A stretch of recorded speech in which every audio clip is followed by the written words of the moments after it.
দেখেন বন্ধুরা, দেখেন বাংলাদেশের আরেকটা জয় আফগানিস্তানের সাথে। দেখেন যেখানে 9 রান নিতে গিয়ে 6 উইকেট হারিয়েছে বাংলাদেশ, সেখানে দেখেন নুরুল হাসান সোহান 2-6, রিশাদ হোসাইনের 1-4 ম্যাচটা জিতিয়ে দেয় বাংলাদেশ টিমকে 4 উইকেটে।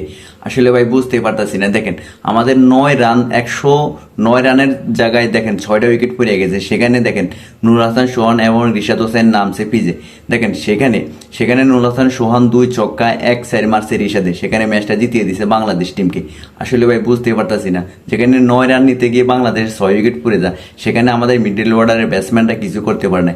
শেষমেশ আমাদের রিশাদ হোসেন এবং নুরুল হাসান সোহান ফিনিশার হিসেবে দেখেন ম্যাচটাকে জিতিয়ে দেয়। হরজতুল্লাহ উমর যাই বোলিংয়ে আছে, 19তম ওভারে বোলিংয়ে আছে। সেখানে দেখেন নুরুল হাসান সোহান 2 ছক্কা মারছে, রিশাদ হোসেন 1-4 মাইরা ম্যাচটাকে জিতিয়ে দিছে বাংলাদেশ টিমকে। আসলে ভাই বুঝতে পারতেছি না, নুরুল হাসান সোহানকে ফিনিশার হিসেবে রাখতে চাই। আসলে ভাই দেখেন অসাধারণ ইনিংস খেলছে নুরুল হাসান এবং রিশাদ হোসেন।